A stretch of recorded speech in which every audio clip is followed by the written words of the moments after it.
macro, crypto, and the exponential age of technology. These three things are the most important factors in our lives, not just our investing lives. But I know most of you are backing the fastest horse in the race. How do I put all of this together and make as much money to unfuck my future? The answer to that is obviously crypto. Bitcoin Zella stands out with its simplicity and clarity. We've crafted an experience that anyone can dive into, whether you're a crypto expert or just a new to the crypto world. Now guess who keeps his eye on us? The author of best-selling book Rich Dad Poor Dad, Robert Kiyosaki. And we want to take this opportunity and thank all the people who trusted us, and we read every comment. And the best part, it's free. Subscribing now means you will get all new information for free. Don't just follow the trends, stay ahead of them. Subscribe to Bitcoin Zella today and enjoy the new edge. Raoul talks crypto and Bitcoin big ideas, bold predictions, and what's next. Ready to dive in? Let's go. And then before I start, just observationally, I was out in the Middle East, last month, I think it was, and sitting down with the sovereign wealth funds. And the mandate across the entire region, from Saudi to Abu Dhabi to Dubai to Bahrain to Qatar, is AI and blockchain. And not just using Bitcoin as a reserve asset, but also building the entire government infrastructure on blockchain, driving licenses, property deeds, the whole bloody lot. So it's fascinating to see. And then a lot of people say to me, well, if all of this money's coming in from the sovereigns, that may produce an outside return. And I'm thinking, well, if we're going from 3 trillion to 100 trillion, which is my estimate by just extrapolating out the trend rate of growth, you need larger players each time because the market cap is bigger, right? There's no way you're going to get to 15 trillion this cycle unless you've got bigger players. So it's I don't think it's what people think it is. I think it's just a function of the size of the market. The bigger it becomes, the more that those people are involved. And the more blockchain technology gets used, the more it uses the alts for infrastructure rails, for new forms of compute and storage and all the other things that are coming. So I just thought it was interesting because everyone's like, oh my God, it's a super cycle because of this. I'm starting to err towards, well, we've talked about this before, a longer cycle, just because the business cycle is still below 50.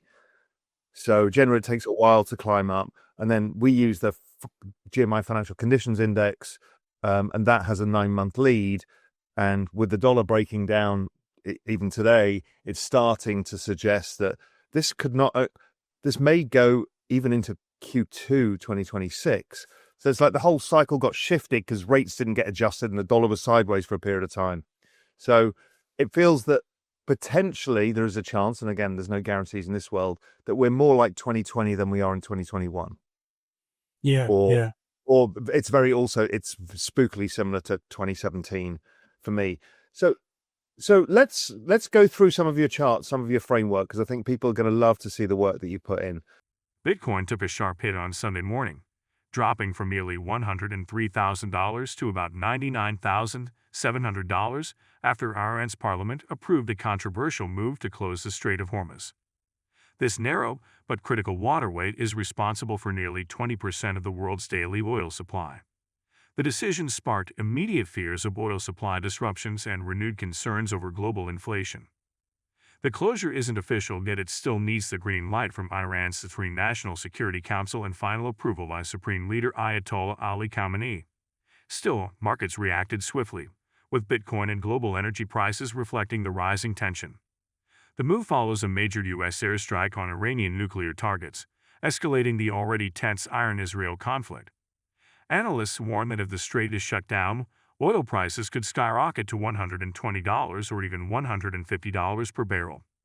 That would hit economies hard, from soaring fuel prices to increased costs of goods and transport. A prolonged disruption could cut global GDP by up to 2%, putting central banks in a tough spot between inflation control and economic support. Asset prices are driven by liquidity, but there has to be very much a use case or a utility for a technology to experience sort of exponential adoption. And I think blockchain has that inherently. Bitcoin, store of value, and in a world which is becoming much more fractured and geopolitical risk and just the absolute palaver that is, sovereign debt, in the US, but all Western governments right now. So it's now coming into its own. Its destiny seems to be pretty much sealed as the emergent, reserve asset of the world.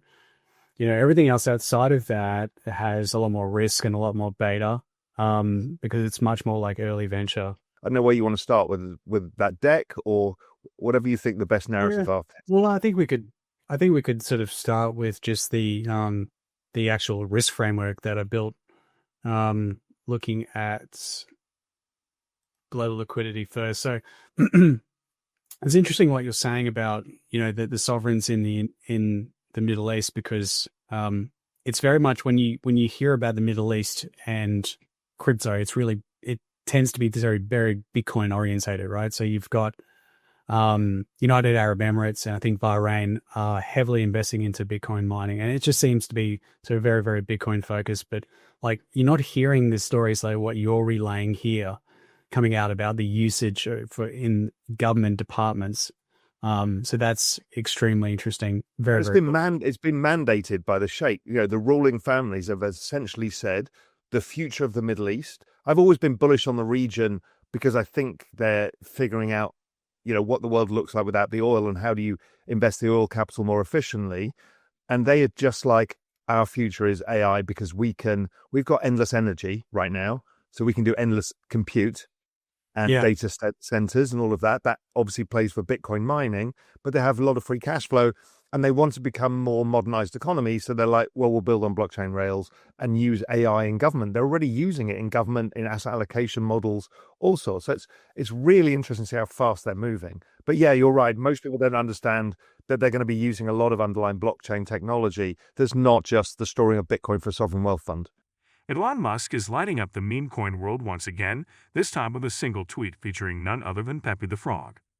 The tweet shows a sad-looking Pepe, cigarette in mouth, staring off into the distance, an image that instantly fired up the crypto community. Musk's post brought back memories of the days when he frequently tweeted about Dogecoin, sparking price jumps and wild speculation.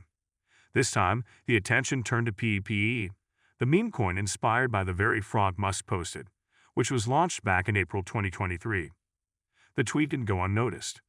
Fans of meme coins quickly responded by sharing their own favorite mascots, Pepe, Doge. Even a WF account joined in with Pepe and Kraken's mascot. But here's the catch. According to Musk's own AI chatbot Grok, the post may have had a deeper meaning. The sad Pepe tweet appears to be a response to the recent explosion of SpaceX's Starship 36. Just before its expected test launch in Texas, the rocket experienced a dramatic failure and exploded during a fire test. No injuries were reported, but the event was widely shared online. Adding to the buzz, Musk made a bold prediction about AI during an OIC interview: either it will destroy humanity or multiply our economy 1,000 times.